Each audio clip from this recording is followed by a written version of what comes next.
За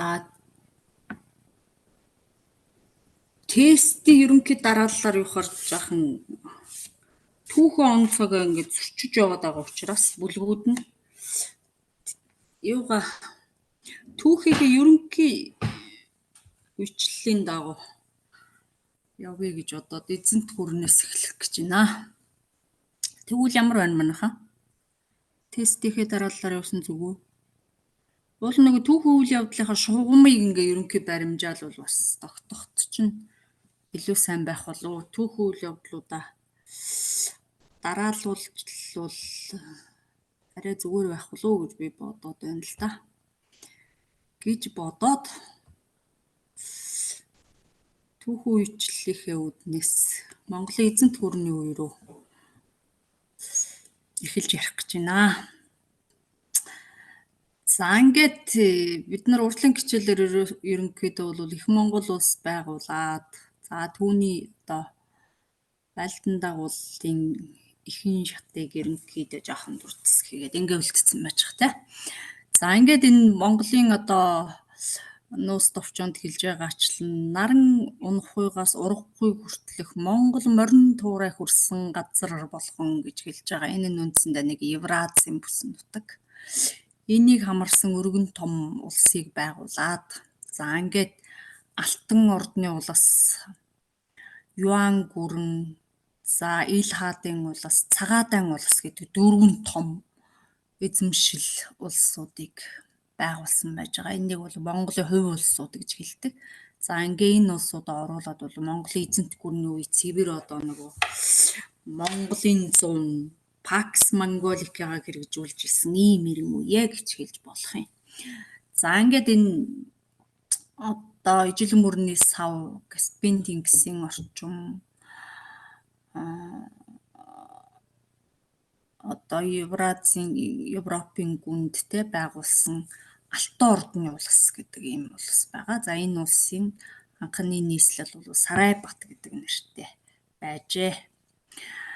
За дараа нь явж энэ Юан улсын хаад ямар шашныг онцгойлон дамжиж байсан бэ? Тэгэхээр за Юан улс гэдэг бол Монголын Бээжинд төгөлсөн урагшаах одоо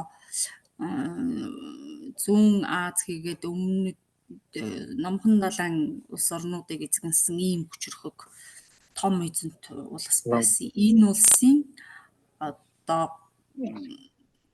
гол шашин бол буддын шашин болж за төрийн том одоо багш, төрийн их багш гэж өргөмжилж Пагуламыг төвдөөс залж авчирч төрийн их багшаар өргөмжилжсэн ийм түүх байгаа тийм ээ.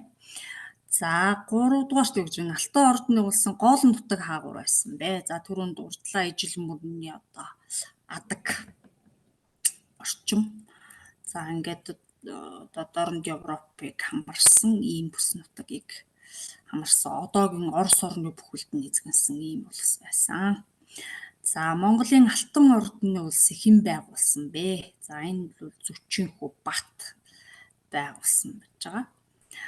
За Монголын Алтан ордны улс хизээ оршин тогтнож байсан бэ гэдэг цаг хугацаа бол 1242-оос 1502 он. Инхээр үндсэндээ 13 дугаар зууны дундаас 16 дугаар зууны ихэнх хүртэл оршин тогтнож исэн. Ингээ энэ үүднээсээ бол юу гэдэг Оросын түүхийг бол ингээд хөрөнгөтний гэдэг юм уу капиталист нийгэмтэй холбож залгаж өгсөн ард түмэн бол монголчууд болж хувирах ийм түүхийг бүтээж байна.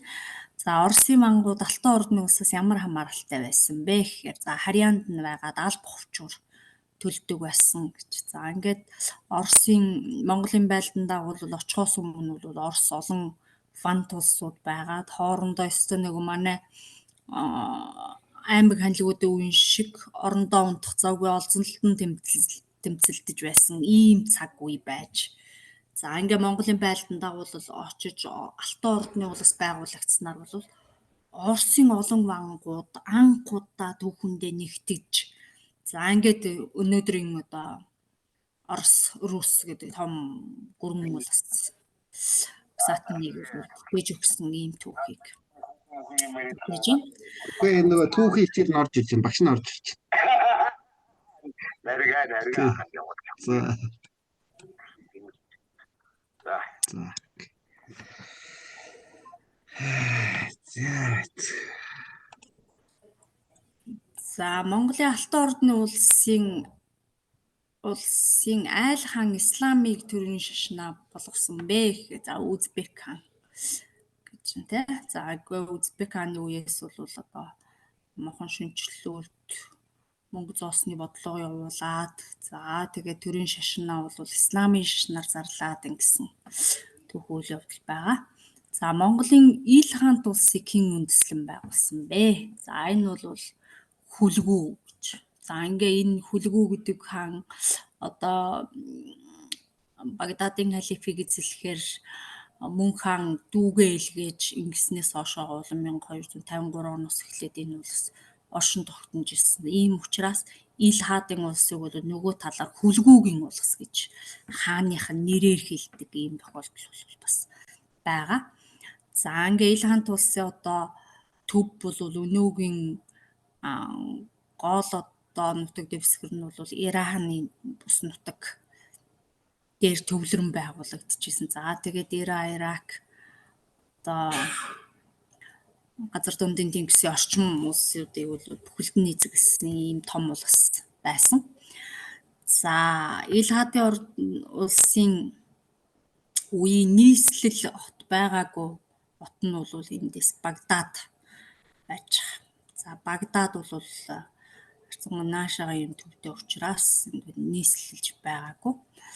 За айл хааны үед Монголын ил хаант бол хөгжлийн оргил үедээ хүрсэн бэ гэж. За Газан хааны үе гэж хэлж байна. За ингээд Газан хаанаас бол энэ Оромын папуудтай, Францын вангуудтай, за Египтийн одоо мамлюкуудтай харилцаж исэн ийм өргөн одоо харилцаа бүхий улс байсныг мэдж байгаа. За ингээд Газан хаанаас одоо Оромын папуудтай харилцаж исэн, Францын вангуудтай харилцаж исэн ийм харилцааны бичиг захидлууд бол өнөөд уламжилж ирсэн, нэгтгээд ном болгож гаргасан ийм сонин төв байж байгаа. За ингээд одоо Оромын папуудаас бол тэр Христийнхээ шашинд орохыг бол олон удаа ятгаж байсан. Айл нь бол тэнгэр шүтдэг ард түмэн байна. Харин тэр элдв усан баталгаа угаалгыг бол би харин хийж чадахгүй. Тэрнээс бусд нь бол манай хоёр шашин адилх юм байна гэж хайр өгчээсэн юм сонин төв байж байгаа. За Алтан ордны улстай эвсээд ил хаант улсын эсрэг тэмцсэн улсыг нэрлэнэ үү гэж. За энд бол Египтүүд байж байгаа. Тэгэхээр Монгол ийм одоо гадаадад байгуулагдсан энэ хувь улсуудын сулралын шалтгаан бол өөр хоорондоо тэмцсэн ийм гонигт төв байдаг. За дараах улсуудын айл хоёрынх нь хаа Чингисийн нэг хүүгүүний улс вэ гэж. За энд бол Юан улс, ил хаант улс бол айл нь тулуун хүүгүүдийн одоо байгуулсан улсууд. Байгуулсан хийгээд одоо захирч байсан улсууд байдаг. За Монголын цагааттай улсын гол нутаг хаана байсан бэ гэхээр за Аяла мөрний хөндий одоогийн одоо Амударя, Сирдарья мөрний орчим, Афганистан, Пакистан, Урагшаага одоо Энтгийн хойд хэсгийг хамарсан том улс бол цагаатан улс байсан. Инхээр Дундад Азийн исламын бүс нутгийг бүхэлд нь эзэмсэн ийм том улс бол Монголын том улс бол цагаатан улс байсан. За яагаад цагаатан улс гэж нэрлэж байгаа вэ гэхээр Чингис хаан нөгөө хөвгүүдтэй эзэлсэн улсуудаа одоо хувааж захиргасны үр дүнгээс үүдсэн ийм нэр байгаамаа. За ингээд цагаатан улсын төрийн шашин бол мэдээж исламын шашин байгаад лалын ертөнцид одоо хажмаар усж тэндээ үлдсэн байж байгаа. За цагаатан улс бол хожимдоо Моголистан болон Мавринахр гэдэг хоёр том хэсэг болсон. За ингээ Мавринахрын бүс нутаг нь бол үндсэндээ суурин иргэншлийн гэр маягтай. За Моголистан нь бол нүүдлийн амьдралтай.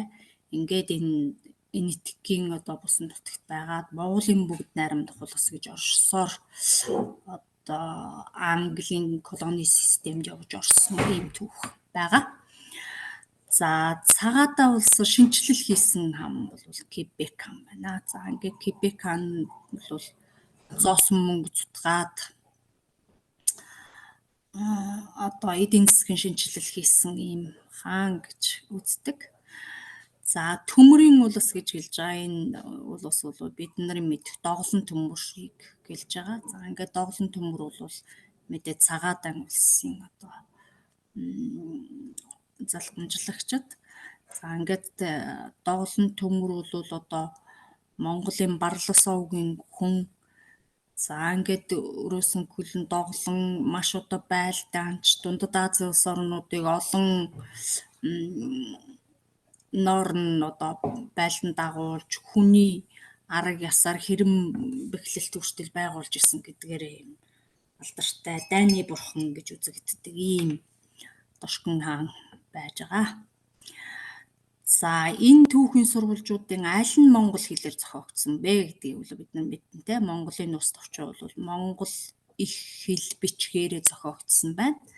За түүний одоо монгол хэллэр хятад галиг үсгээр бичсэн монгол хэлний сурагчгийн шинжтэй ийм их хувилбар нь бол Паллади Гафаровын одоо олж илрүүлснээр бол шинэ цагийн түүхтэй холбогдож шинжлэх ухааны эргэлтэнд орсон байж байгаа. За энэ дараагийн зохиолуудыг бол бид нар мэднэ те. Юан улсын судрал хятад хэлээр, монголчуудын түүх бол одоо итали хэлээр, судрын чуулган бол перс хэлээр зохиогдсон ийм номууд байгаа. За Марко Поло аль хааны үед Юан улсад сууж исэн бэ? За ингээ Юан гүрний үед, Хубилай хааны үед 17 жил одоо Монголын төрд зүтгэсэн ийм гадаад ингэлчин төлөөлөгч хүн байгаа. За Мөнх хаан өмнөд Сүм улсыг дайлаар мордох үед уугуул Монгол нутгийг ариг бөх сахин үлдсэн. За ингээд ариг бөх сахин үлдсэн учраас энэ үүднээсээ одоо ариг бөх гэгээд Хубилай хоорондын тэмцэл нэлээ удаа уужид үргэлжилсэнийг бид мэдж байгаа. За Хубилай хэзээ хаан их Монгол улсын хаанаар өргөмжлөгдсөн бэ? За энд 1260 онд өргөмжлөгдсөн гэхээсээ илүү өөрийгөө одоо хаанд өргөмжүүлж алтан нөгөө бид нарын урдлын хичээлүүд дээр ярьдаг зөрчдийн алтан улсын нийслэл байсан Кайпийн хотыг бол нийслэлээ болгон зарлаж ингээд урагшаа одоо хятад төвтэй Монгол улсын суурийг бол тавьсан байж байгаа. За ингээд их Монгол улс хизээ Хубилай ариг бөх нарын хоёр одоо хаантай байсан бэ гэхээр 1260-аас 64 оны хооронд. За ингээд одоо Монгол төвтэй, хар ором төвтэй Монгол улсад ариг бөх өөрийгөө хаанаар зарлаж, за урд бол Кайпийн төвтэй Хятадд төвлөсөн энэ Юан улсыг ийм эзнэр Хубилай өөрийгөө хаанаар зарлаж ингээд 4 жилийн хугацаанд бол Монгол хоёр хаантай байсан түүх байж байна.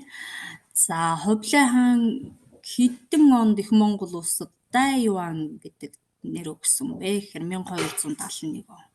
За ингээ үндсэндээ 1271 оноос хойш жинхэнэ одоо Дай Юан буюу их Юан улсын түүх эхэлж байгаа. Да гэдэг энэ тай гэдэг энэ үгнүүд бол ер нь монгол хэлэнд орсон энэ үгнүүд бол их гэсэн хятад хэлний үг байж байгаа. За Юан гэдэг бол үндэс язгуур гэсэн утгатай, их язгуур гэсэн утгатай үг байна гэж. За Дай Юан хэмээх их Монгол улс гэж ингэж нэрлэжсэн байна. Тэгэхээр Дай Юан гэдэг нь бол ийм олноо өргөгдсөн гэдэг шиг оны цолын маягтай тийм нэр байжээ гэдгийг бол орчин цаг түүхчид баталж хэлж байна. За их Юан улсын нийслэл хотуудад бол Дайду, Шанду гэдэг энэ хотууд байна те. За Дайду бол дээд нийслэл гэсэн утгатай. Шанду гэдэг бол одоо энэ хятад нэр юм шиг болчиход байгаа боловч монгол хэлний шанд, булаг шандын шанд гэдэг утгатай нэр байгаа юм л та. За ингээ Шанду хот. Шандуугийн шар орд гэж одоо нүүдэл бэлчээрлэх ийм малажхуй орны одоо зааг суурин болоод нүүдлийн энэ иргэншлийн зааг дээр байсан. Монголын юан гүрний нийслэл бол яг одоо суурин нүүдлийн хоёр иргэншлийн зааг дээр байсан ийм шинжтэй. Одоогийн Бээжин бол үндсэндээ нүүдэл иргэншлийн өмнөд хязгаар байсан ийм шинжтэй байна гэж судлаачид хэлж байна. За Хувлаа хааны эсрэг олон жилийн турш идэвхтэй тэмцэлж Монгол төвтэй хар орон төвтэй Монгол улсаа одоо сэргээн байгуулах Монголоор төгссөн Монгол улс байхын тухайтад олон жилийн мужиг тэмцлийг явуулсан ноён бол Хайдуу ноён байж байгаа. За Хувлаа хаан 1279 онд ямар улсыг эзлэн мөхөсөн бэ гэж. За ингээ өмнөд сүм улсыг эзэлсэн. За ингээ өмнөд сүм улсыг эзэлсэн нэрээ бол үндсэндээ яаж вэ? Их газрын гятдыг тэр чигээр нь эзэлж Шорон Түмэн гятад одоо анхудаа түүхэндээ нэгдмэл улс болж нэг хааны захиргаанд орсон байж байгаа. За энэ учраас бол Хувлаа хааныг бол манай Хуанди гэж хэлдэг гятадууд. Хуанди гэдэг нь бол Тэнгэрийн хүү те. Одоо Гятад улсын түүхэнд хамгийн хүчрэх хамгийн одоо онцгой гавьяа байгуулсан хаан гэвэл Хувлаа байна л да. Яагаад гэвэл түүхэнд анхудаа нэгдсэн Гятад улс байгуулагч. Тэрнээс бол одоо юу гэдэг маш олон хил залгасан жижиг династ улсууд болчоод ингээд нарийн муутайхан шиг эвдрэл хямдрал ихтэйхэн шиг ингээд аж төрж байсныг бол нэгдсэн Гятад одоо хан үндэстэн гэдэг юмыг бүтээж өгсөн хүн бол Хувлаа хаан байна. За ингээд энэ цагаас хоошоо бол Юан улсын нийт хүн ам Юан улсын нутаг дэвсгэрт одоо багтсан захиргаанд багтсан энэ иргэн урганыг бол нэгдүгээр дөрвөн зэрэг болгож хуваасан байж байгаа. Хамгийн нэгдүгээр зэргийн хүн бол монголчууд байх юм. За хоёрдугаар зэргийн хүн бол өнгөт нүдтэн гэж байгаа. Энд бол Араб, Персийн энэ дундад Азийн нутгийнхан бол орж байгаа. За Умард хятад гэдэг нь бол одоо алтан улс, хожимын одоо Кедан гүрний үлдэгдэл эдэн нарын бол Умард хятад.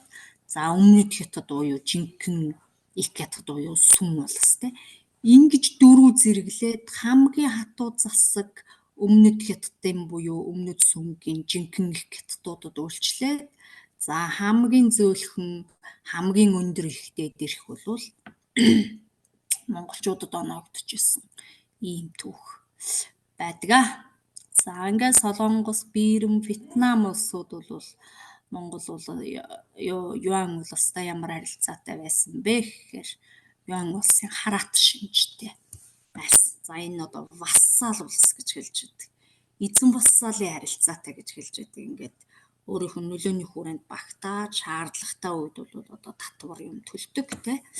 Ийм улсуудын шинжтэй байлаа. За ингээд жишээлбэл юу гэдэг Японы эсрэг 1274-82 онуудад томоохон хэмжээний далайн аян дайныг зарлахад бол Солонгос зүүн гар нь болоод морилж явах жишээт. За анхэр бол одоо хамтрагч өөрийнх нь нөлөөний хүрээнд байсан хараат улсын шинжтэй. Одоо хэний Хувлаа хааны нэрлж байгаагаар бол эцэг хүүгийн харилцаатай гэж хэлж байдаг. Ийм улсууд байжээ. За Тоон Төмөр хааны үеийн Хятад газрын дотоод байдалд аль нь тохирохгүй вэ? За энэ бол эдийн засгийн тогтвортой байдал гэдэг юм бол үнэхээр тохирохгүй байна. Яагаад гэвэл Тоон Төмөр хааны үед бол одоо Хятад дахь Монголын эзэмшил нөлөөний хүрээ нэлээд одоо суулраад Хятадын одоо ордон дох тайгануудын нөлөө их болоод за тэгээд одоо тариачдын хийгээд Монголын төрийг эсэргүүцсэн альва одоо юу гэдэг юм бослог хөдөлгөөн өрчмтэй болоод ийм байдал болж ирсэн. Энэ үүднээс бол тэр эдийн засгийн байдал нэлээд суларч за дөшмөд шалгаруулахын улсын уралдаануудыг бол маш олноор зохион байгуулж ингэж ирсэн. Энэ нь бол одоо дотоод улс төрийн байдал, эдийн засгийн байдал тогтворгүй болсныг илэрхийлж байгаа юм хүчин зүйл байгаад байгаа.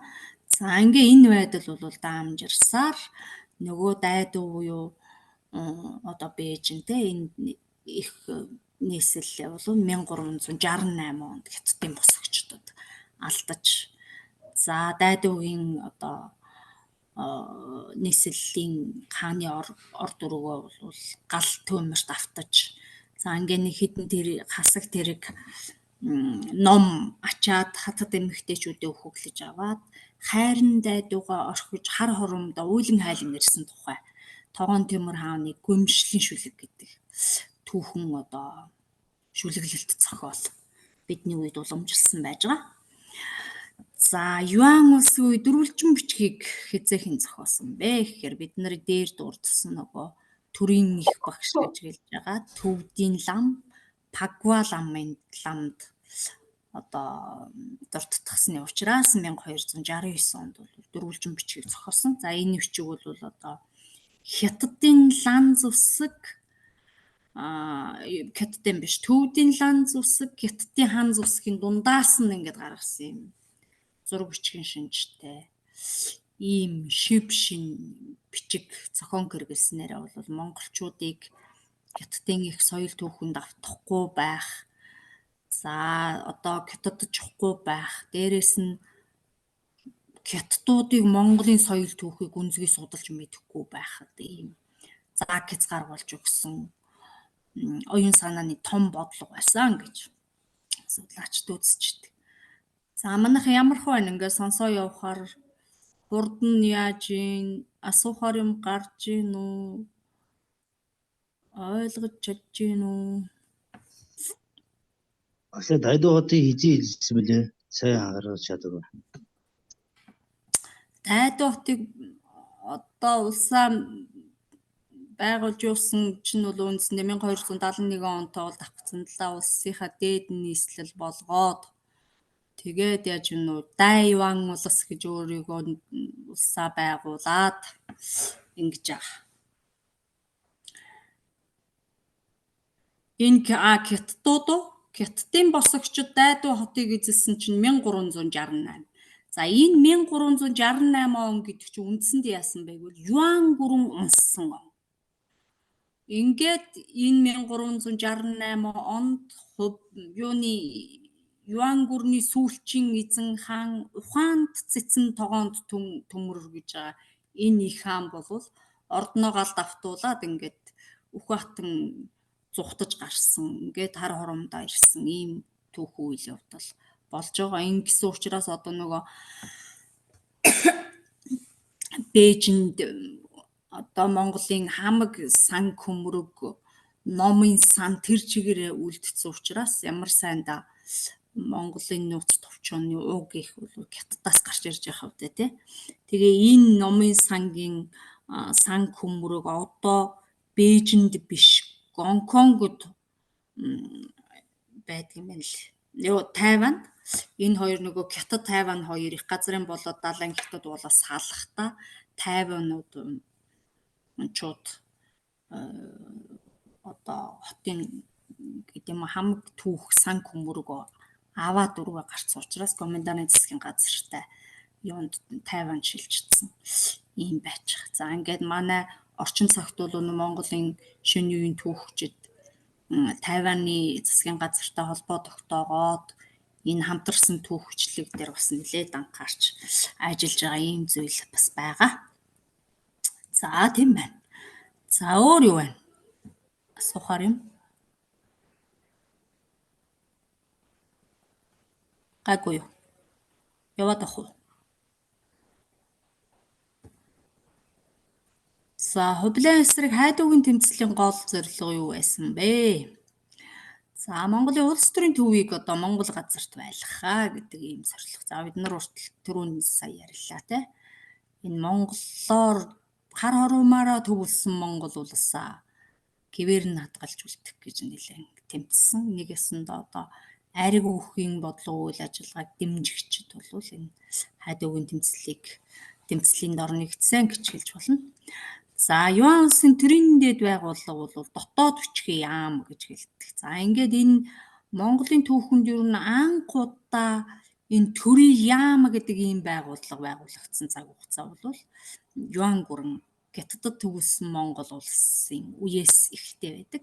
За ингээд дотоод хүчгийн яам бол хааны шууд мэдэл дор байгаад түүний дор бол цэргийн яам, сангийн яам, за дээрэс нь үйлдвэрийн яам, ингээд дотоод гадаад яам гэдэг ийм яамнууд бол дотор нь хамаарчдаг. За энэ яамууд ингээд 5 яам бүхий нэг ёсондоо ийм засгийн газар байгуулагдсан. Гүйцэтгэх одоо байгууллага, төрийн гүйцэтгэх байгууллага яам гэдэг нэрээр байгуулагджээ гэж хэлж болох талтай. За дээрэс нь яаж вэ? Юан улсын үед хар хоромд сууж уугуул Монгол нутгийг захирч байсан хан хөвгүүнийг за Чин Ван гэж хэлдэг. Бид нар бол одоо Чин Ван гэдэг хэлнэ. Энэ Хятад нэрээр бол Цин Ван тий. За юм байж ингээд одоо Чин Вангийн энэ алба бол юу гэдгийг дээд ноён гэсэн шиг ийм утгатай юм да. Төрийн одоо эрхэм ноён гэсэн шиг утгатай ийм Хятад үг байна. За судрын чуулган түүхэн бүтээлийг Монголын аль улсад зохиосон бэ? За бид нар түрүүн ярилцсан те Ил хаадын улс буюу Хүлгүүнгийн улс нөгөө Иран Ирак төвтэй энэ улсад байгуулагдсан байж байгаа. За ингээд судрын чуулганыг Арашидаддины толгойсон одоо түүхчдийн баг ажиллаж бичсэн. За энд бол ингээд хэдэн асаг тэрэг алтан мөнгө амлаж ингэж бичиж исэн түүхийн одоо дурсгал бичгийг гаргах түүх судлал бол онцгой. Ер нь энэ ингээд 20 100-ны туршид бол ер нь хамгийн онцгой түүх соёлд ийм хөрөнгө оруулсан улс угсаатан гэвэл ер нь Ил хаадын улс нэрлэгддэг тийм учиртай юм байна лээ. Маш их өндөр хөрөнгө оруулалттай бүтчихсэн юм түүх байна. За Ил хаант улс Европын улсуудын холбоо тогтоох оролдлого аль улсын эсрэг чиглэж байсан бэ?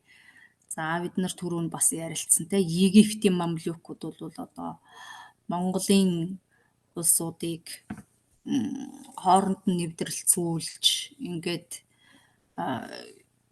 тусгаар байх энэ эрхийнхээ төлөө бол хүчтэй тэмцэж исэн ард түмэн байж байгаа.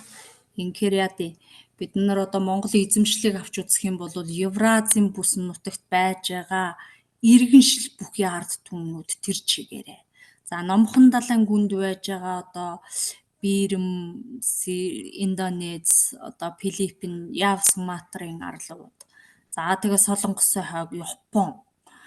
Өөр одоо юу гэдэг Африк твс бол хамгийн иргэншил бүхий энэ ард түмэн бол Египтүүд байж байгаа. Ингээд ер нь Евразийн хийгээд энтхийг Номхон далайн гэдэг юм орчин цагийн бүсчлэлээр бол энэ бүс нутгуудад иргэншсэн ард түмнүүд бүгд ямар ч байсан Монголын цуурайг сонссон те түүнтэй одоо байлдах найрамдах ямарваа нэг харилцаатай байсан юм түүхийг бүтээж байгаа. Тэгэхээр одоо би иргэншилт гэж хэлээд байгаа учраас нэгэнт одоо иргэншлэлээр хүний энэ төрлөختний хөгжлийн түүхийг баримжаалж авч үзэх юм а гэвэл Монгол бол 13-4-р зууны үед дэлхийг эзэлсэн гэж хэлэхэд өөр одоо буруудах юмгүй. Өөр хитийдэх юмгүй тийм зүйл байгаа гэдгийг бас дурдваштай. За Мөнх хаан ямар улсыг дайлаар мордох замнаанаас гарсан бэ? За өмнөд Сүн улсыг байлдан дагуулах энэ ажлын дүнд бол хүрчээ. За цаашаагаад яваад гэж байна. Мөнх хаан аль дүүдээ Багдадын халифт улсыг байлдан дагуулах даалгавар өгсөн бэ? За түрүүний хэлдэг бид нарын юу байж те? Хүлгүү байж. За ингээ хүлгүүд бол 1253 онд бол Багдадын халифт улсыг. За энэ чинь одоо нэг Иран, Ирак, Азербайджан Афганистан, Пакистаны бүс нутгийг хамарсан ийм өргөн улс байсан баг шүү. Энийг хэлэх. Гүйшин цаагаж байгаа тийштэй. Манайхан нааш яриаг бол утсаа микро хаарэ.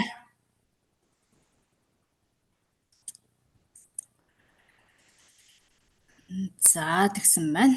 За Монголын цэрэг өрн зүгт хийсэн аян дааны явцад хамгийн анхны том ялагдлыг бол 1260 онд энэ айн жалуутын дулалдаанд хийсэн ялагдсан амссан гэж ингэж хэлж байгаа. За энэ бол одооны Израиль Палестины нутгийн заагт оршдог энэ томоохон хотын ийм тулалдаан байж байгаа. Ингээд энэ хоёр талаас бол энэ айн жалуут юуны исламын шашинтнуудын нэг 15 орчим мянган цэрэг, манай Монголын талаас бол нэг түм орчим гэж 10 мянга орчим цэргийн хүчтэйгээр тулалдаад энд бол нэлээд том гар цохирлыг амссан байна гэж түүхэн тэмдэглэсэн юм байна.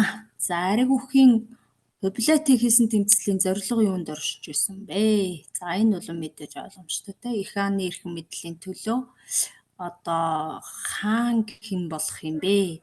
Энэ улс гэрээ хинэн эзэн сууж хааны эрхийг барих юм бэ гэдэг дээр л гол одоо тэмцэл болсон байж байгаа. Ингээд үндсэндээ 1268 оноос хойшоогоо бол Унганыг нас барснаас хойшоо бол Хублен хүүгүүдийн эзэмшлийн төлөө тэмцэл бол бас хожигуудаа үргэлжилсэн байж байгаа. За Хублетэй тэмцэл хийж байсан хайдуу бол өгөөдийн Оксаны хүн байна. За хайдуугийн тэмцлийг дэмжиж Лядуу нутагт Хублен эсрэг бослого гаргасан ноён юм бэ? За энэ ноён хайдуу 80 нарын тэмцэл гэдэг ингэж хэлж идэг. За зарим номдэр бол 80 гэж бас хэлэх тохиол байгаа. За Юан улсын үед Уйгуул Монгол нутгийг юу гэж нэрлэж ирсэн бэ? За энэ 1312 оноос хойшоогоо бол хар орон төвтэй Монгол улсыг Давааны арын муж гэж нэрлсэн байдаг. Энэ дээр одоо Давааны ар нутаг гэдэг иймэрхүү байдлаар нэрлэж л дээ. Яг одоо түүхийн юун дээр харах юм бол 1312 оноос хойшоо Давааны арын муж гэж нэрлсэн. Ер нь Юан гүрний үед бол нөгөө нэг баруун гар, зүүн гар, голын их улс буюу төвийн түмэн гэдэг нэг 3 хуваачдаг энэ засаг захиргааны бүхэлдлэг зохион байгуулалт бол маш өргөө удам нутгийг эзэлсэн. Дээрээс нь одоо олон амьдралын хэв маягтай үйлдвэр худалдаа, гар урлал, газар тариалан, мал аж ахуй одоо юу байна вэ те? Бүгдийг нэрхэсэн ийм олон хөлийн амтан нэгдсэн ийм улс болсон учраас бол нөгөө уламжлалт засаг захиргааны зохион байгуулалтаа болж хятадын хэв маягийн ийм зохион байгуулалтыг хийсэн байгаа. Ингээд Юан гүрний үед бол 11 муж болгож задалсан байдаг. Тэрний нэг нь Монгол нутаг бол Давааны арын муж байгаамаа. За Монголын Юан улсын их хааны захиргааг эзэнт гүрний бүрэлдэхүүний бусад улсууд аль хааны үед хүлээн зөвшөөрч захирагдахаа илэрхийлсэн бэ? За энэ бол Үлцэт Төмөр хааны үед бол нөгөө Монголын бусад хувь улсууд бол хааныхаа эзэмшлийг хүлээн зөвшөөрөх ийм хандлагыг гаргаж ирсэн байна. За Хублен санаачилсан Санкуугийн одоо бодлого дотроос дэлхий дахинд нөлөөтэй нь бол цаасан мөнгө үйлдвэрлэсэн явдал байгаад байгаамаа. За ингээ энэ цаасан мөнгө үйлдвэрлээд энэ цаасан мөнгөний цаана нь бол банкнд жинхэнэ бодтойгоор алтан мөнгө түүнийг орлох юм байж идэг. Тэгээ энэ бол юу гэдгийг орчин цагт байхгүй тийм өвөрмөц одоо юу гэдэг эдийн засгийн баталгаа бүхий ийм юу гэдэг баттай ноттой үйл ажиллагаа явуулж басныг бол судлаачд бас бахархан тэмдэглэж ярьж байхыг би бас сонсч ирсэн. Одоо бол зүгээр л ингээл ямар ч барьцгүй те цаас үйлдвэрлээл гэдэг мөнгөнд тэмдэгддэг нэр штэ. түүний цаана ямар ч баталгаажуулах биет баримт, биет одоо хөрөнгө бол байхгүй байж идэг нэг юм эрсдэлтэй зүйл. Хоос юм байгаад байдаг те. Цаас шүтдэг тийм зүйл байгаад байдаг. Тэгтэл цаасан мөнгөний цаана бол жинхэнэ цалин цагаан мөнгө нь маань алтан гулд маань банкнд хадгалагч идэг байсан. Тийм хааны санд хадгалагч идэг байсан. Ийм түүх байгаа мэлээ. За хар хором хот хэдийд Монгол гүрний нийслэл болсон бэ? За ингээ 1220 онд одоо хар хоромыг Монгол улсын нийслэлээр зарлсныг бид нар уртлын хичээл дээр ярьсан. Ингээ энэс хойш 1260 үндсэндээ яд их Монгол улс байгуулагч оршин тогтнохын цаг хугацаанд бол Монголын нийслэл байгаад өмнө урд одоо Капинд юугаа байгуулсан цаг хугацаанаас хойш бол Монголын нийслэл байхаа болжээ. За Монголын эзэнт гүрний бүрэлдэхүүн улсуудын гол нийтлэг тал нь юу вэ гэхээр за энэ улсууд бол бүгдээрээ Чингисийн үр хойчсын захирч байсан улсууд юм аа гэдгээр бол нийтлэх байж байгаа. Инхээр үндсэндээ яаж нөгөө Монголын зун, Монголын эзэмшил гэдэг юмыг тогтоож чадчихсан ийм зүйлийг хэлж байна. За ингээ Монголын Юан улсын сүүлчийн эзэн хаан бол бид нарын түрүүний хэлсэнчлэн Ухаанд цэцэн гэдэг ийм оны цол бүхий Тогоон Төмөр хаан байна. За ингээ Тогоон Төмөр хаан бол 1368 онд Хятадын одоо шаралчуурчны бослого, тариачдын бослогот ордноо автаад за мөн одоо ордны Хятад тайгануудын одоо нууц явуулгад автаад ингээд ордноо алдаж одоо галд өртөж ингээд хар оромоос юунаас хайрын дайдуугаас зүхтааж гарсан ийм түүхийг бүтээсэн байж. За нэгдүгээр бүлэг нь дуусж байгаа байна. Нэгдүгээр сэдв. За ингээд энэ эзэнт гүрний үеэс манайхан асуухаар ярилцахаар юм гарав. Одоо энэ бол ингээл яаж яана одоо Монголын байлдан дагуулчны Адриатын тэнгисээс наашаага ингээд Оросыг бүхэлд нь эзэглсэн. Тэгээд урагшаа яваад байна. Зүүмнэд Аз бүр урагшаа бол номхон далайн гүнний улс орнуудыг өөртөө нэгтгэсэн. Ийм л том улс байж л дээ. За юм байна.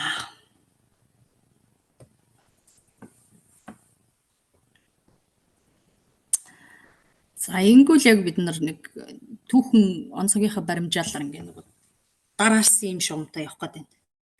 Юуныхаа энэ тестийнхээ юугаар явуул бид нар явах гээд байна. 17 дугаар зуунаас 20 дугаар зууны ихэнх үеийг ярьж дуусчаад эргэж эзэнт гүрний ярихаар ингэж тестчилсэн юм байл. Тэр нь жаахан агуулгын хувьд ойлгох жаахан бэрхшээлтэй болчих болов уу гэж бодоод гişin түүхэн онцгийн шатлалаараа явж шүү. За ингээ 13-аас 17 дугаар зууны үе. За ингээд Монголын эзэнт гүрний одоо бууран доройтсон цаг хугацаанаас одоо манжин эзэмшил рүү орох энэ цаг хугацаа хүртэл ярих юм үсттэй те. За ингээ Алх Монголд одоо байгуулсан Бурхны шашны анхны томоохон гээд бол Эрдэнэ зүрх гээд байна гэдгийг бид нар мэднэ. За ингээ Тогоон Төмөр хааны дараа Монголын төрийн эрхийг хэн залгамжилсан бэ?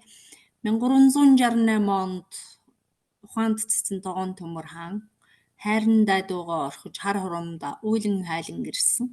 За ингээд 1270 онд бол нас бараад түүний солонгос ээжтэй Аюу Ширээдар гэдэг хөвгүүн нь бол Монголын төрийг барьсан байж байгаа. За ингээд одоо Монголыг мөхөөрсөн энэ Хятадын Монголын нөгөө Юан гүрний суурин дээр чи Хятадын Мин гэдэг улс гараад ирсэн. Мин династи. За ингээ Мин улсын цэргийн довтлогооны эсрэг одоо хүчтэй сүрж зогсож эдийн засгийн нэлээн нөөц баялгаа одоо дайны зардал зориулж хүчрхэж тэмцэж чадсан хүн бол Аюу Ширээдар хаан гээд хөх төмөр жанжины одоо тэмцэл байж байгаа. За ингээд 1370 онд аюу ширээ дараа өөртөө одоо бэлэг таан гэдэг ийм оны цолыг өгөөд улсаа бол умард юан улс гэж нэрлсэн баг. За нөгөө Бээжин төвтэй Монгол улс бол юан улс гэдэг нэртэй те. А хар хурамда төвөрсөн Монгол улсаа бол умард юан улс гэж нэгэсэнд л яаж юм. Юан улсаа сэргээн босгох ийм бодлогыг л одоо тууштай баримталж. За ингээд Хятадын Мин улстай бол хүчирхэд тэмцэж байсан ийм хаан бол аюу ширээдэр байгаамаа. За Их юан улс унсны дараа монголчууд ямар хэсэгт хуваагдаж оршиж байсан бэ? За Дорнод Монгол, Ойрд Монгол, за Урянхайн 3 хязгаар гэдэг ийм хэсэгт хуваагдсан. Ингэхээр яаж юм Дорнод Монгол, Үзүү Монгол.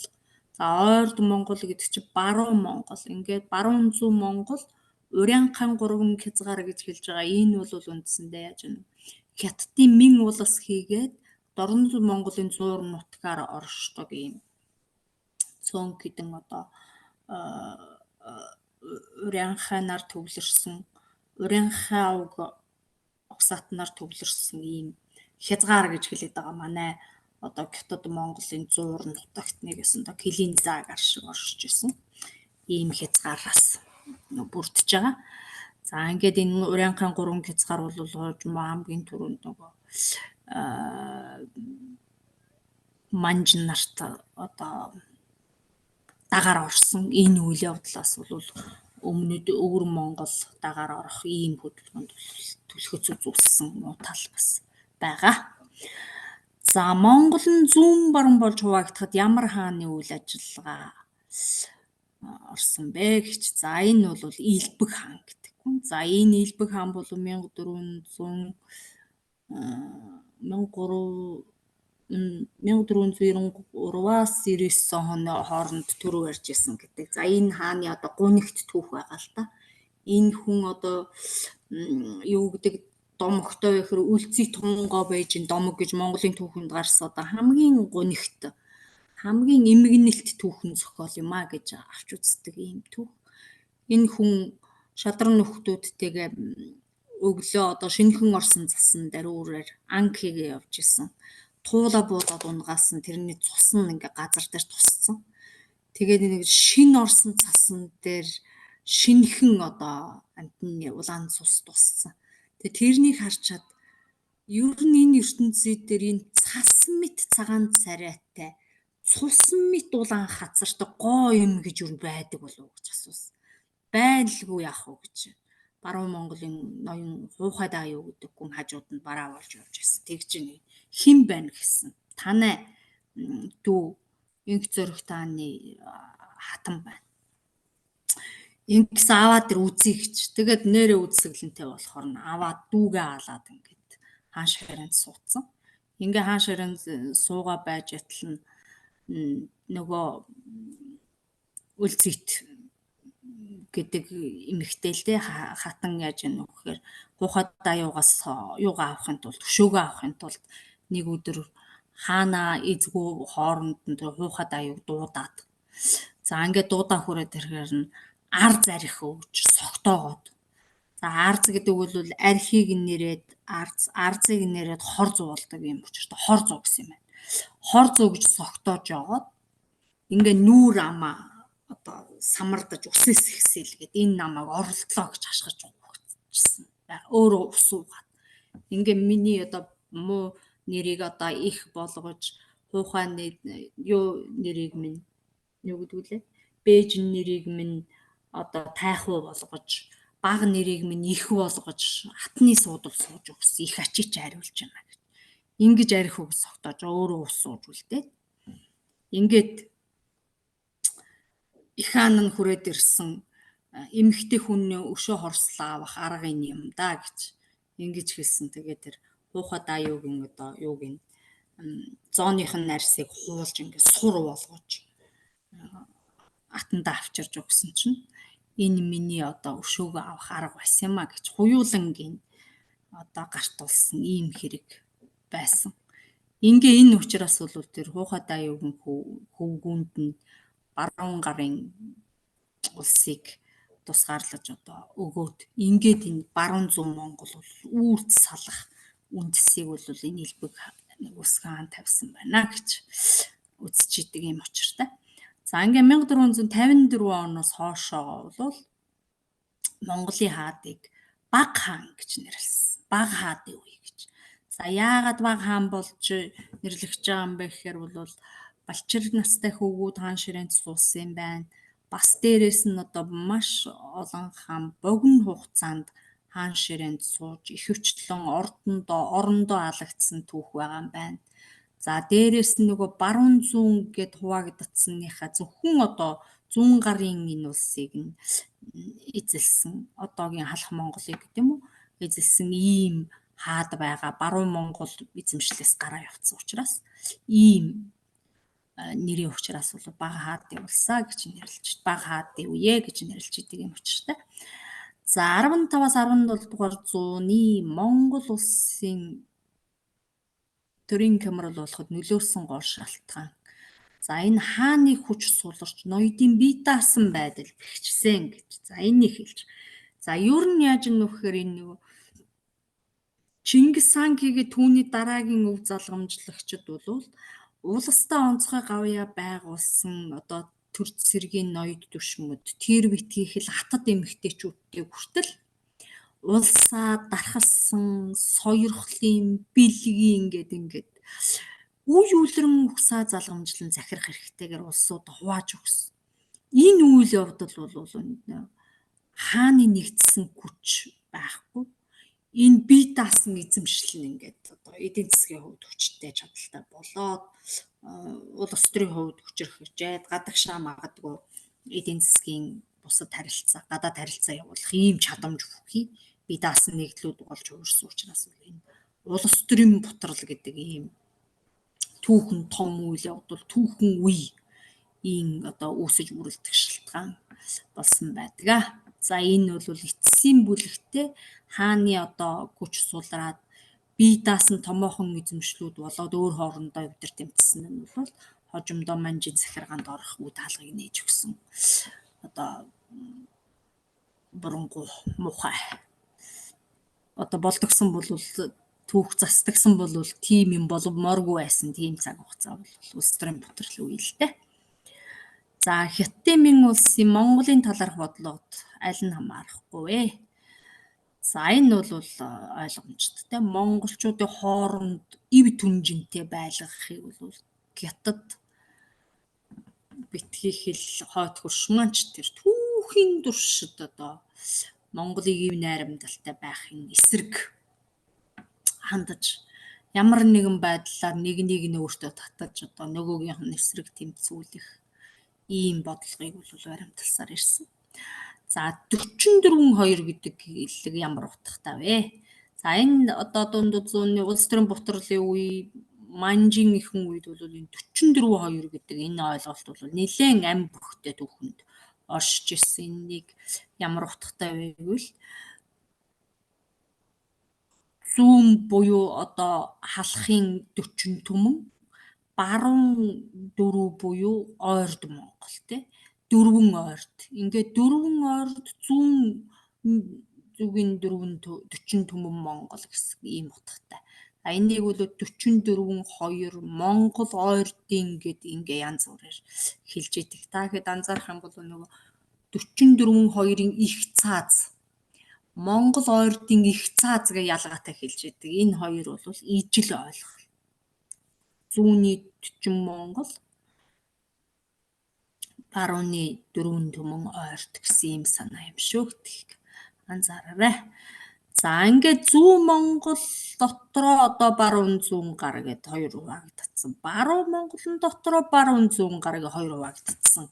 Ийм жижиг одоо дархаа батаргаа хэсгүүд болоод хувирсан байсан. За ингээд зүүн Монголын зүүн 3 түмэн бол халах захар өрийн анхан энэ 3-ыг хэлж байгаа. За ингээд энэ Батмөнг Даян хааны 6 түмэн Монголын магтаал гэдэг энэ одоо улс төрийн боловсролын үеийн гэж хэлдэг те хамгийн том түүхэн зохиол байж идэг. Энд бол 103 түмэн гэх чинь бол халах захар урянх юм. За халах гэдэг чинь бол одоо юу гэж хэлж байдаг лээ? Одоо ханга хаанд сууж харин эрхийн хаар бол болсон хамаг түмэнд чинь түшээ болсон халах түмэн гэдэг ч юм уу. За захар гэдэг бол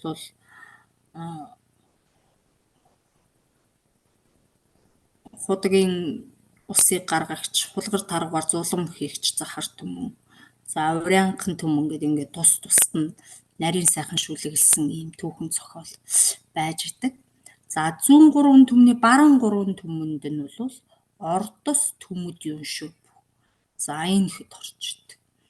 За ингээд 4 түмэн ойрд бол хожимын дундад эртний дөрвөн ойрд гэдэг ингээд түрүү дөрвөн ойрд гэдэг дөрвөн ангилдаг 3 үечлдэг ийм цаг хугацаа үед байж идэг.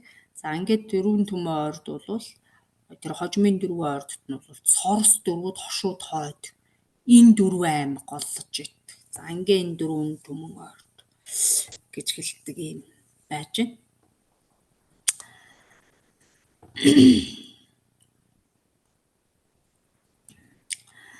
За дор хөрөстөд хаан жанун 2 гэдэг үг хэллэг ямар утга илэрхийлж байна вэ гэж. За зүүн Монголыг хаан жанун 2 одоо захирч идэх гэсэн юм санаа. Нөгөө зүүн Монголын баруун зүүн гаруудыг чинь захирдаг нь бол хаан жанун 2 ингээд захирч идэх учраас ийм үг хэллэг хөрөстөд хаан жанун 2 байна гэж ингэж хэлдэг юм санаа байж байна. За зүүн Монголын баруун 3 түмнийг ямар цолтой хүн захирч байсан бэ гэхээр Жонон тий. Зүүн Монголынхоо зүүн 3 түмнийг нь хаан захирч байсан. Учираас ингээд хаан хөрөстөд хаан Жонон 2 гэдэг ийм ойлголт бол гаржээ гэж хэлэх гэж. За 1453-аас 1454 онд бүх Монголыг нэгтгэн захирч байсан хаан хэм бэ гэхээр Исэн тайш. За энэ хүн бол ойрдын ноён, дөрвөн ойрдын хүн. Ингээд дөрвөн ойрдын хүн Монголын одоо хаан ширээнд гараад за энд хуучны одоо 1969 онд хэвлэгдсэн Монголын түүхэн 3 бутад бол 1452-оос 1455 он гэдэг 3 жилийн хугацаатай бичиж идэг л да. Ингээ 3 жилийн дотор хаан ширээнд суугаад 44 нэгэн хааны алдар болвоо гэж түүхэнд тэмдэглэсэн байж. Өөрөөр хэлбэл Исэн тайш ойрдын Исэн тайш 40 түмэн зүүн Монгол 4 түмэн баруун Монгол ойрдыг хамтдгаад нэг одоо хааны захиргаанд оруулсан ийм үе гэсэн шиг утгатай 44 нэгэн хааны алдар болвоо гэж тэмдэглэсэн ийм цаг хугацааны түүхийг бүтээсэн байж байгаа. За ингээд ойрдын хүн одоо алтан ургийн цагаан ясны хүн биш ойрд ноён хааны ширээнд гараад ирэхээр Чингис хааны удам ухсааны ноёд бол хараагүй хүлээн зөвшөөрч чадаагүй учраас ингээд богино хугацааны дотор алагдаад хаан ширээнээс одоо буусан.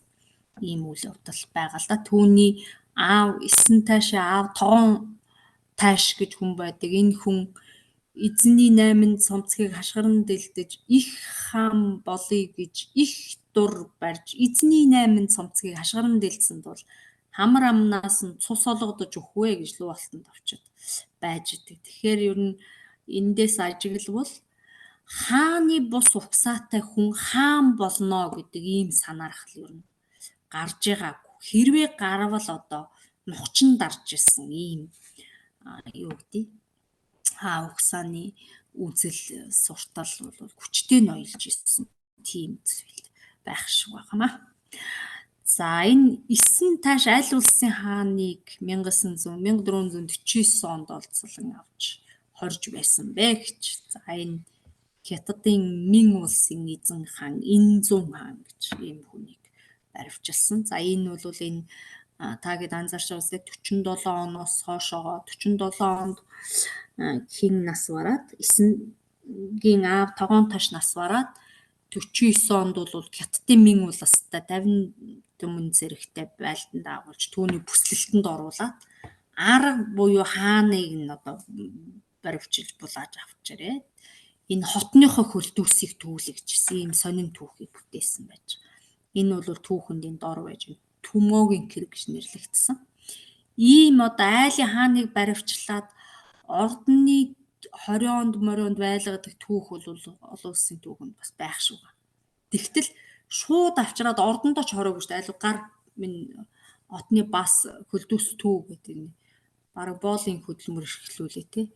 Ингэж ийм хатууд ошгонд зориг одоо Монгол хүнээс л гардаг бах та гэж би боддог шүү дээ. Энэ түүх бол түүхэнд Түмөөгийн хэрэг гэж алдаршсан баг. За энэ Түмөөгийн хэрэг гэж яагаад нэрлсэн бэ гэвэл Түмөө гэдэг газар энэ Хятадын эзэн хааныг баривчлан авч одоо ордонд авчирсан учраас тэр газрынхын нэрээр Түмөөгийн хэрэг гэж алдаршсан байнамаа.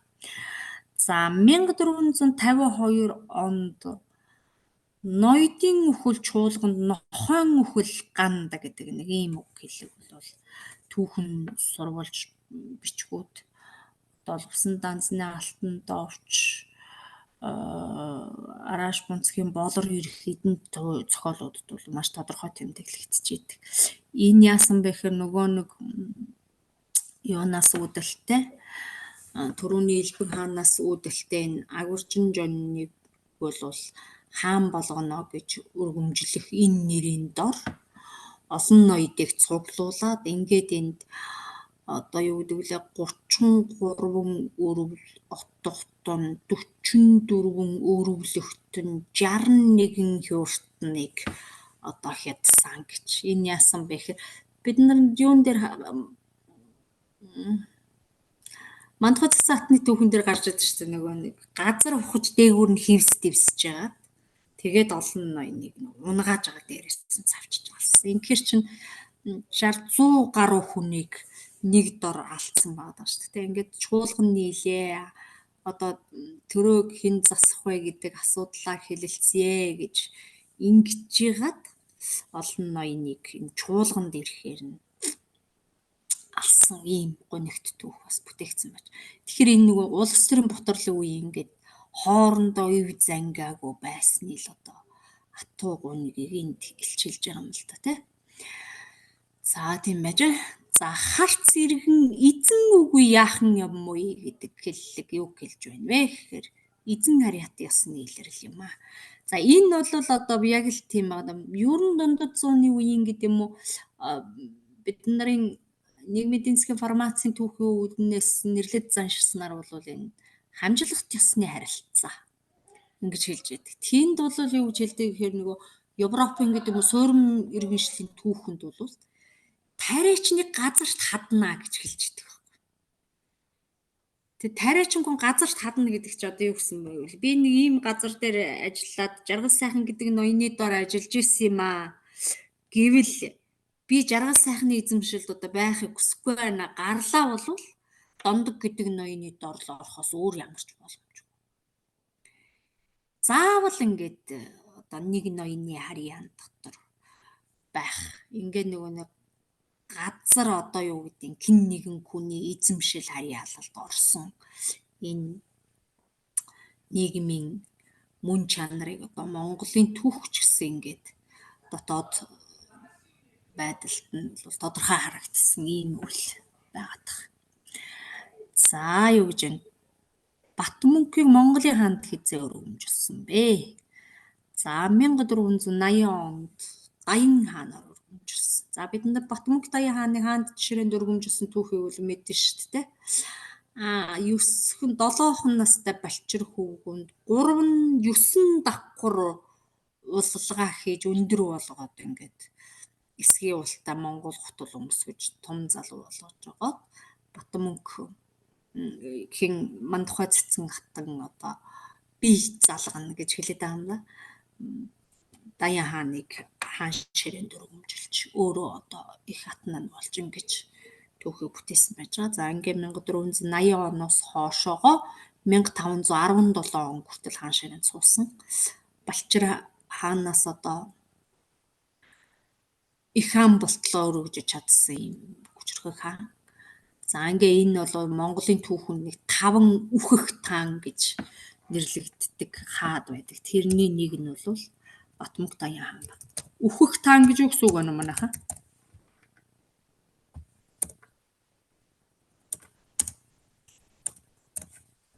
Үхэх таан. Ийм юм гарч ирээгүй л дээ.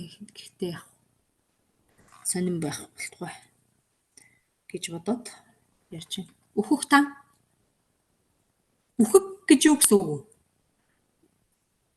Энэ ч одоо үгийн бүтцээр задлал ийм үг байх гэдэг байна шүү дээ. Тэрэг битүү тэргийг хэлдэг лөө те. Тийм шүү дээ тий. Нөгөө сүйх тэрэг энэ тэрэгний мухлагтал нэг жижигхэн бөөрөнгийн юм л үсрээл морины явдлаар дугуйны юун дээр тэнхлэг дээр шидэгдэл явах юм л да тий.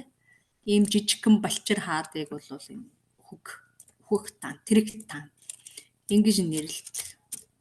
За ингээд төлөөнөөс нь хин нэгэн хүн одоо хаамных нь орыг гэх юм шүү дээ. Батмунх Даяан хааны хувьд бол Мандухай цацаахтан төрийг барьсан. За ийм түүх байна.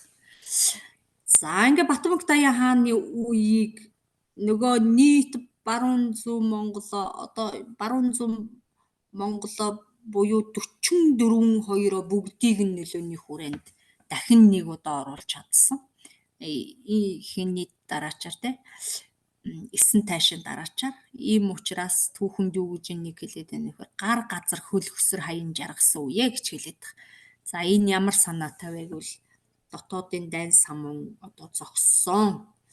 Ингээ ер нь монголчуудын туйлын хүслэн гэж юу байд юм гэж үзвэл ер нь нэг дайнгүй амар амгалан байх тухай асуудал юм байна шүү. Тэрнээс биш одоо юу гэдэг энэ байгалийн хатуу бэрхшээлийн дормал аж ахуйгаа зовн зүдэн эрхлэх тухайгаа бол зовлон гэж үзээгүй юм байна. Дайн болж хүний одоо цус урсаж те хөлс биш цус урсдаг энэ цаг хугацааг бол монголчууд хатуу зовлонгүй үе. Тэр гал усны гашуун зовлон өөр юу гэж хэлээд байна вэ? Цөвүүн цаг, гэлбэрийн ирэн гэж ингэж нэрлэж байдаг. Тэгэхээр дайнгүй байж байгаа цаг хугацаагаа л жаргаланд учирч байна те. Гар газар хөл хөсөр хайж жаргаж байна гэж ингэж нэрлэдэг зүйл байна. За отог гэдэг ямар зохион байгуулалт вэ гэхээр за энэ ноёдын хувь эзэмшлийн шинжтэй байна гэж. За энэ бол тийм отог гэдэг үгийн гарал утга ер нь юу байна? Отог гэж юу гэсэн үг вэ?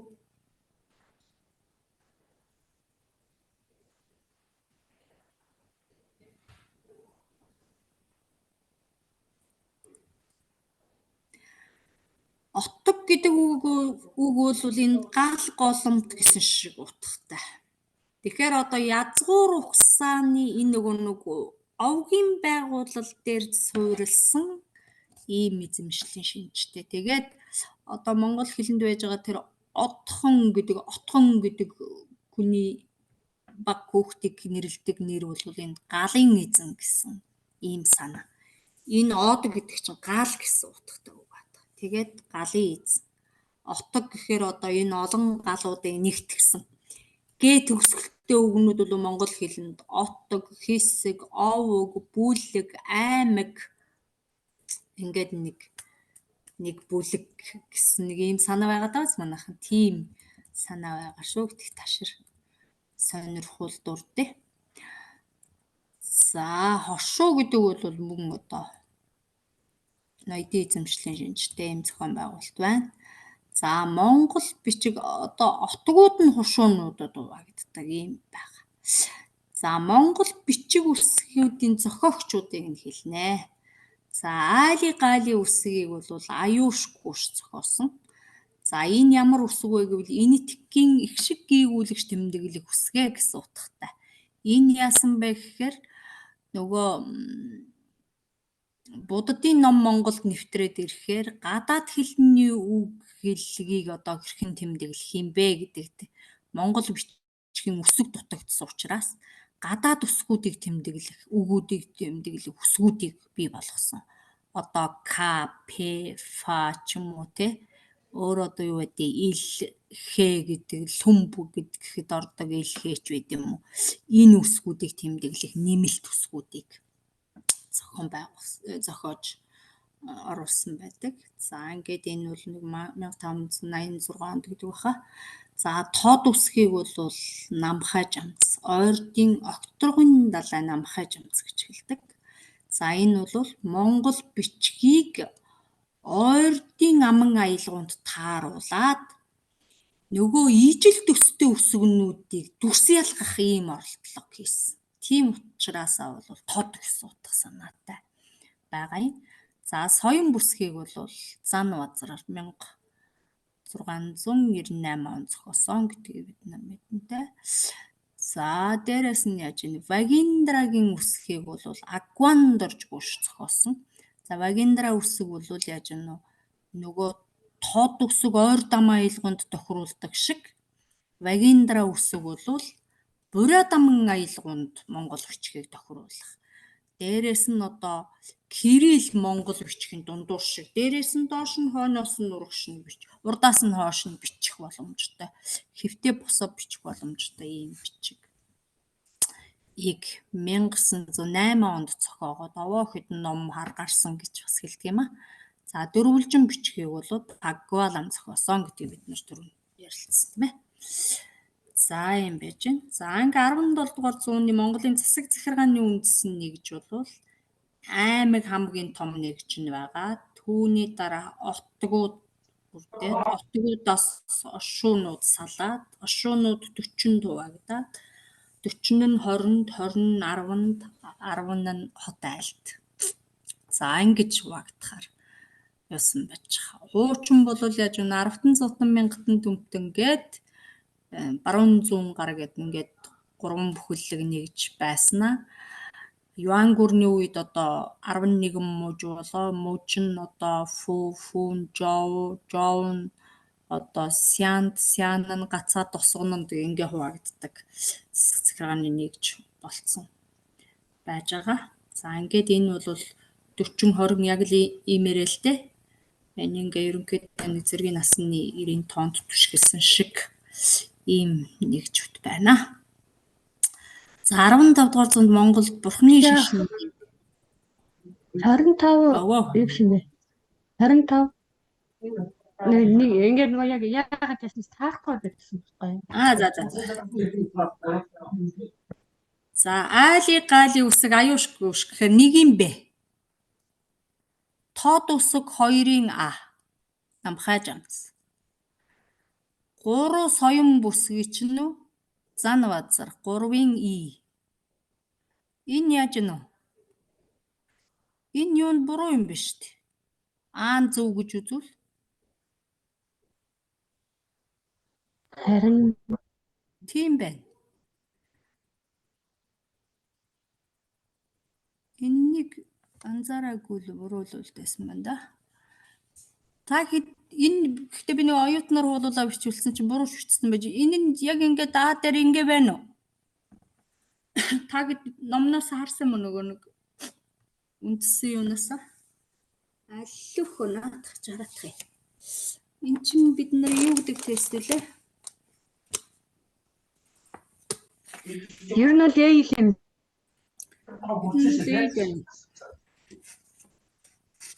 Энэ наадах чинь 25. Тийм байна. Ийм буруугаар л юм байна.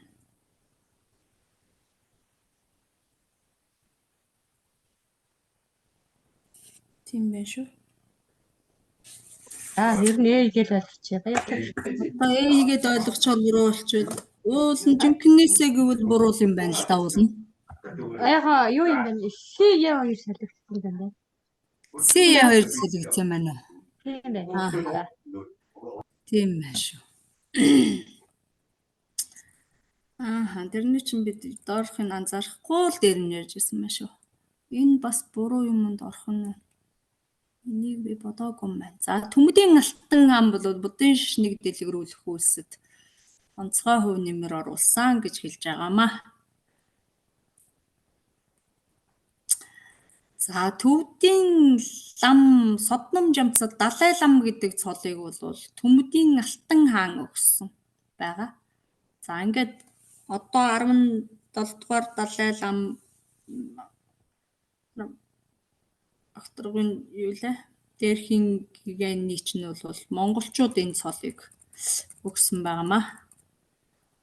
За монголчууд Хятадын Мин улсыг байнга довтолж байсан шалтгаан нь юу вэ?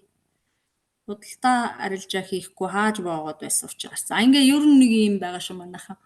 Монголчуудын одоо Хятадтай харилцах чухамхүү шаардлага юунд оршиж идэг вэ гэвэл айл айланд нь худалдаа хийх л юу байдаг? Шаардлага хэрэгцээ байдаг. Яагаад вэ гэвэл Хятадд байдаг юм Монголд байхгүй, Монголд байдаг юм Хятадд байдаггүй. Тийм учраас заавал одоо холбогдох харилцах шаардлагатай. За ингээ монголчууд одоо худалдаа хийхгүй найрамдлын гэрээ байгуулахгүй адууны цахаа нээхгүй бол булааж очиж ороод булаагаад авчихна. Байлдааны зарчмаар. За байлдахгүй одоо юу нэртэй баяа гэвэл худалдаа хийдэг. Ийм л зарчим түүхэн туршид үргэлж ирсэн. Тийм учраас нөгөө Либан шүлэгт тэгдэж шүү дээ. Тэмдэх дутаа арилаагүй цаг тэмцлийн гал зогсохгүй гэж. Энэ юу гэсэн үг вэ гэвэл цагаан крэм дээр гал тавьсан, утаа май тавьсан. Тэр утаа уугжил байвал монголчуудын байлдан дагуул болж байгаа. Халдан довтолсоор байна гэсэн. Утаа арилцсан байвал өөхөө адууны зах нэгдсэн хоёр улс найрамдлын гэрээтэй байж байгаа юм байна штэ гэж ойлгох. Тийм төвшөнд байхгүй. Ийм учраас энэ худалдаа хийхгүй байхыг монголчууд өстой үнэхээр төвчж чадахгүй байгаамаа. Одоо даан ч ингээд байлдаад олцлно гэж бодохгүй байхгүй учраас яаж вэ? Хятадууд хилээ хаачвал ингээ монголчууд хямралтайхан шиг байгаад байгаа шүү дээ. За ийм байдалд байдаг байна. За өөр юу гэж вэ? Хятадын Мин улс яагаад Төмөдийн Алтан хаанд цол тамга сойрхож худалдааны эрх олгосон бэ? За энэ Хятад руу хийж исэн байнгын довтлогооныг зогсоох шаардлага. Ер нь тийм байдаг. Байнгын довтлогооныг зогсооё гэвэл одоо хаанд найр тавьж гэрээ байгуулна. Үгүй бол тэгэл байлт ийм л зарчим. За гэтэн түгэн монголчууд очиж худалдаа хийсний яагаад алт барьсан гэж үздэг вэ? За одоо монголчуудыг дорд үзэж байгаа энэ бодлого үйл ажиллагаа бол ямар нэгэн зарчмаар хэрэгжилжээд хожим одоо Манжи хааны үед бол нөгөө 9 цагааны бэлэг барьна гэдэг найрамдлын гэрээ байгуулад ингэж явах тэрнийг алд барьж байна. Ингэж л ихэмсгэлж байгаа юм да Хятадууд. Зүүн Монголын зүүн баруун төмнийг эвлэрүүлэн улс төрийн нэгдлийг сэргээсэн хаан бол Түмэн Засаг хаан. За ингээд 1558-аас 1593 оны хооронд бол дахиад яаж вэ? 3 дахь удаага Монгол нэгтгэж байгаа. Гэхдээ зөвхөн зүүн Монголын баруун зүүн гар л Түмэн Засаг хааны үед нэгдсэн. Энээс урагшаа боглол яаж вэ? Баруун гар, зүүн гар хоёр буюу зүүн зүгийн 40 Монгол, баруун зүгийн 4 ойрд хоёр нэгдээд байсан бол хиний үед Түмэн Засаг хааны үед бол зөвхөн зүүн Монголын нөгөө баруун зүүн гар гэж халах захар Урянхай гэд хідэн аймагуудаа хэлээд байгаа шүү дээ. Эднэрүүд нэгдсэн үйл явц байгаа. За энэнийг бол түүхэнд юу гэж нэхэ үлэмж жаргалангаар хүн амьтныг хангаж байсан гэж түүхэнд тэмдэглэснийг. Та хэд хэлэхийн тулд энд бичсэн байна. За дараа нь юу байна вэ? 17 дугаар зуунаас монголчууд шарын шашинд нийтээр орсон шалтгаан аль нь багтахгүй вэ? За Монгол төвд хоёр нэгдэх зорилготой байсан тул шарын шашинд урд орсон. За энэ хоёр Монгол төвд хоёр нэгдий гэсэн шаардлага зорилго бол байгаагүй. Гагцгүй яаж юм. Одоо энэ энэрэнгүй зөөлөн үзэл сэтгэлгээний дор нийт монголчуудыг нэгтгэж шашны туугийн дор нэгдэх гэсэн ийм бодлого зорилгыг л баримталсан түүх байгаа. За халах Монгол бурхны шашныг хэн дэлгэрүүлсэн бэ гэхээр Автай сайн хаан. Автай сайн хаан дэлгэрүүлсэн байна. За Бурхны шашны хөлгөн судар Ганжуурыг 1628-аас 1629 онд Монголд орчуулах ажлыг бол Лэгдэн хутагт хийсэн. За ингээд энэ Ганжуур буюу одоо зарилгийн орчуулга гэж хэлдэг. Юуны Ведийн гэдэг юм уу буддын шашны том номлогчдын одоо үзэл номлол сургаалыг нь бол шууд орчуулж оруулсан явд бол ингээд Ганжуурын 112 бот орчуулснаар бол Монгол буддизм бүрэн дэлгэрэх сайхан үндсийг тавьсан байдаг. За 4-р Далай лам Ёндан жамцыг Төмөдөд тодруулсны учир юу вэ? За шашны эрх мэдлийг бол Төмөдөд төвлөрүүлэх. За Төмөдийн Алтан хааны одоо бодлого нөлөөтэй холбоотой байна. За хутагтай сэтсэн хунтайжийн шашны цаад зохиосон учир юу вэ? За Монгол Бурхны шашин дэлгэрүүлэх ийм зорилгын үүднээс бол буддийн юуны улс төрийн бутарлын үед Монголын түүхэнд одоо цөөхөн хууль цааз байдгийн нэг нь бол хутагтай сэтсэн хунтайжийн шашны цааз гэж гарсан байдаг. Дасаж одоо дөө. Хавийн зөвөр над ээж нааш хор хайхгүй шүү. Нааш ярихгүйг байна те. За Монголын том эзэмшлүүдэд хэн шарын шашны дэлгэрүүлсэн бэ? За Төмөдийн Алтан хаан, за Ордос хутагтай сэтсэн хунтайж, Халахын Алтан хаан, Ордод Заяванд Намхай жамц. За ангих нь байна те.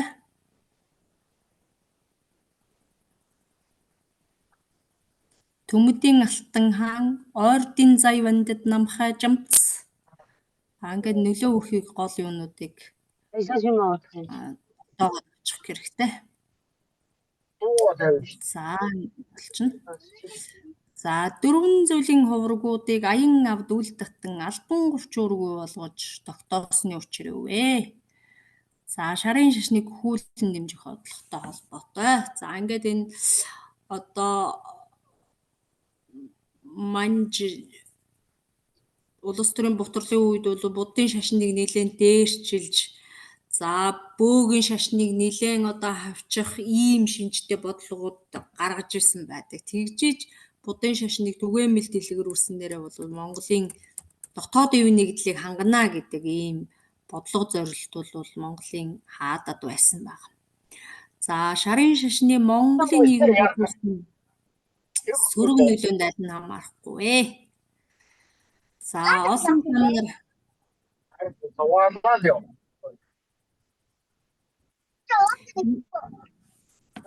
мика хаачих тхүү уучлаарай. Хиний мик байна уу?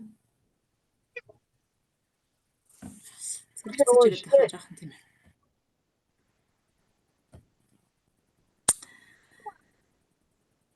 За олон ламнаар хилмигдэн хорогдох нөхцөл болсон гэдэг нь бол энэ Монголын нийгэмд үзүүлсэн сөрөг нөлөөнд бол хамаарахгүй байна. За энэ ингэж буддын шашин Монгол дэлгэрсэний одоо учир шалтгаан бол энэ олон ламнаар хилмигдэхэд нөлөөлөхгүй. Энэ бол улс төрийн цэвэр хожимын бодлого үйл ажиллагаатай холбоотой. Монголын улс төрийн бутарлын хор уршигыг нэрлэнэ үү? За энэ бол яаж вэ? Ойлгомжтой. Одоо бусдад буюу манжид ээлж дараалан эзлэгдэх үндсийг тавьсан байна. За энэ эзэмшлүүд байж байна. 17-р зууны ихэнх үеийн монголчуудын нутаг дэвсгэр. За халах Монгол бол Алтай хангайн завсраар ас хянганы хүртэл нутагланаа. За өвөр Монгол бол их говийн урд биеэр цагаан хэрмийн араар нутагланаа. За дээд Монгол бол Хөхнүүр Цайдан голын сав газараар нутагланаа. За энэ Хөхнүүрийн буюу дээд монголчууд гэдэг юм яагаад үүссэн бэ гэвэл бид нарын мэддэг нөгөө 1630 онд болсон төвдийн шарын болон улааны шашны хоорондын тэмцэл мөргөлдөөн байна. Энэ тэмцэлд бол ар өвөр Монгол, Хятадын Мин улс, ойрд монголчууд ингээд манж те энэ олон ийм бараг бүс нутгийн дайны шинжтэй ийм болсон. Ингээд энд бол яаж вэ? Баруун Монгол ойрдын энэ ард түмнүүдээс бол энэ Хөхнүүрийн орчим суугаад үлдсэн нь бол Дээд Монгол гэдэг нэрээр нэрлэгдсэн байгаа. За ингээд бурайд монголчууд бол байгаль нуурын сав орчмоор тий. За ийм юунуудтай газар эзэмшлийн маягт нутагшлын бүс юу хязгаар нь байна. За Хаант Орос улсын Монголын талаарх бодлоготой аль нь хамаарахгүй. За монголчуудыг нэгдмэл байлгахад аль нь ч одоо оролцохгүй дургүй. Манччин улсыг хэн байгуулсан бэ? За 1600 онд 616 онд бол Манжийн Нурхаач Баатар Манжийг байгуулсан байна.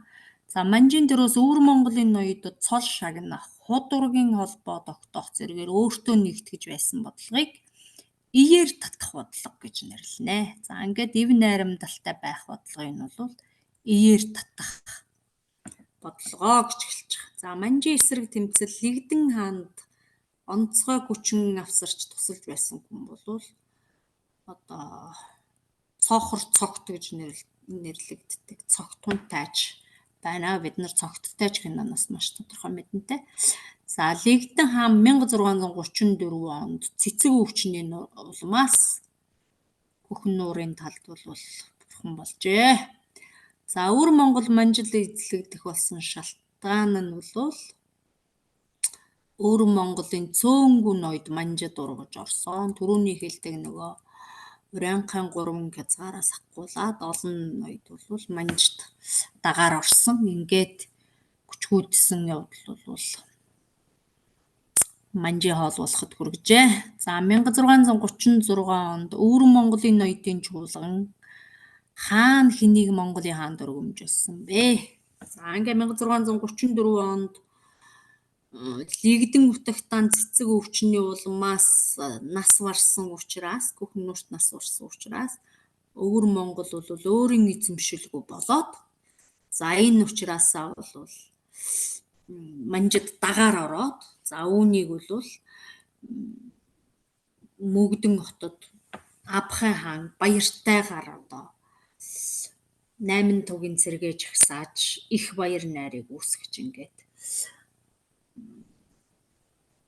Монголын томоохон хэсэг Өвөр Монгол Манжид эзлэгдэж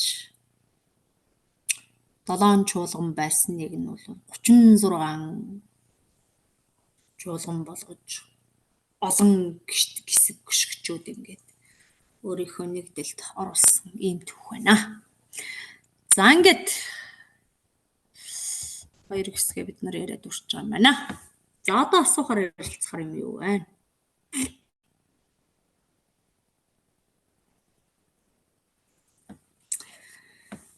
Бүгдээр нэг 18 бол хичээлсэн байна.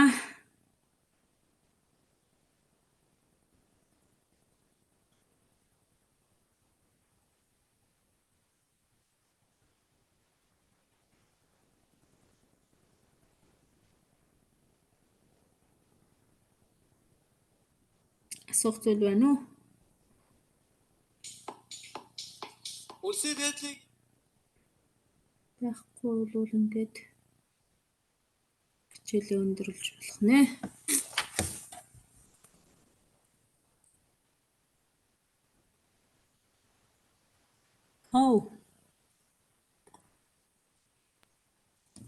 Тэгвэл олох байна. За. За тэгээд бүгдээрээ сайхан нүдэндээ хараад сонсвол энэ хичээлүүд чинь хадгалагдчихдаг учраас эргээ сонсох боломж бас байгаа бах тий. За тэгэхэд бэлддэг аргаараа л үзээд байжтэй хизээ шалгалттай бай манайхаа. 5 сарын 22-нд 22 мөрөнд 5 сарын 22-нд юм уу тий. Манай жоохон завайн давуулна тий. За амжилт хүсье. Баярлалаа. Хичээлдээ орж ирсэнд. Бусад хичээлүүд нь яадаг иймэрхүү зарчмаар л явах уу? Тийм багш юм хүзчмаар л тэгээд тайлбарлаа. Тэгээд юугаа листа хамт ингээ хийгээл явж байгаа. За одоо дараагийн хичээл дээр бүгдээрээ 17-оос 21-р зууны цээж хүртэл ярилцаал тэгэл дүрх юм байна да. Ингээд Монголын түүхийг доторлдог бол дуусах юм байна да гэж. За баяртай. Баярлаа, баяртай. За.